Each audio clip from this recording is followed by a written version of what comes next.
formation professionnelle, nous sommes en train de mettre l'accent dessus, organiser. Vous voyez qu'il y a beaucoup de centres même qui étaient morts qu'on est en train de réveiller. On est en train de tout rénover. On va installer des laboratoires, des salles pratiques pour que les gens puissent fabriquer. Ça m'amène donc aux opérateurs économiques.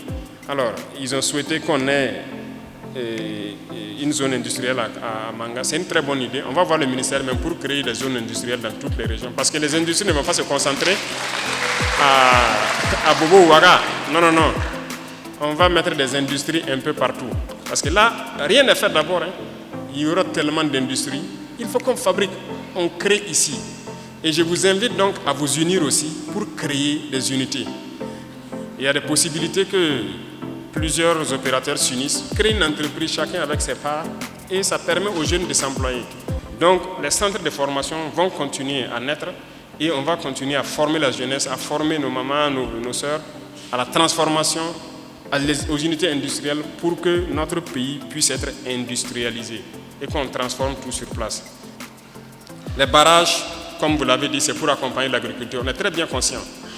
On a créé l'ONBA et réveillé, et on est en train d'équiper actuellement la Sonater pour pouvoir curer tous ces barrages qui existent, et refaire les digues et creuser de nouveaux barrages. Ils ont reçu les premiers équipements, ils ont commencé le travail, mais beaucoup d'autres équipements sont en route pour venir. Nous espérons que d'ici la fin de l'année 2025, ils soient vraiment à un certain niveau pour pouvoir agir un peu partout. C'est la même chose que les forages profonds. Je pense que le ministère de l'Environnement est là. Ils ont lancé la commande de foreuse et nous espérons aussi avoir ça avant la fin de l'année. On veut forer jusqu'à 1000 mètres au moins, avoir des vraies sources d'eau pour que vous puissiez faire de l'agriculture, de l'élevage, tout ce que vous voulez, en tout cas de l'eau pérenne.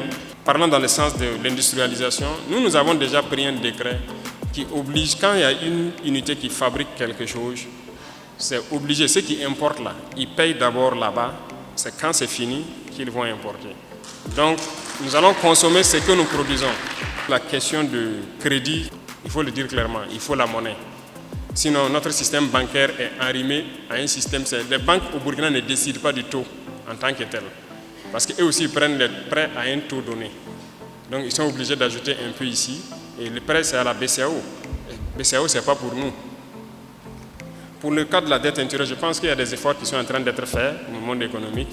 En début d'année, quand j'étais à Zinaré, après ça, j'ai instruit de payer toutes les dettes jusqu'à la fin d'année 2023. Tout ça, ça a été payé. Et pour les années 2024, j'ai dit de payer les dettes jusqu'à 500 millions. Donc ça, c'est un cours. Et les grosses dettes, on est en train de voir ça cas par cas maintenant.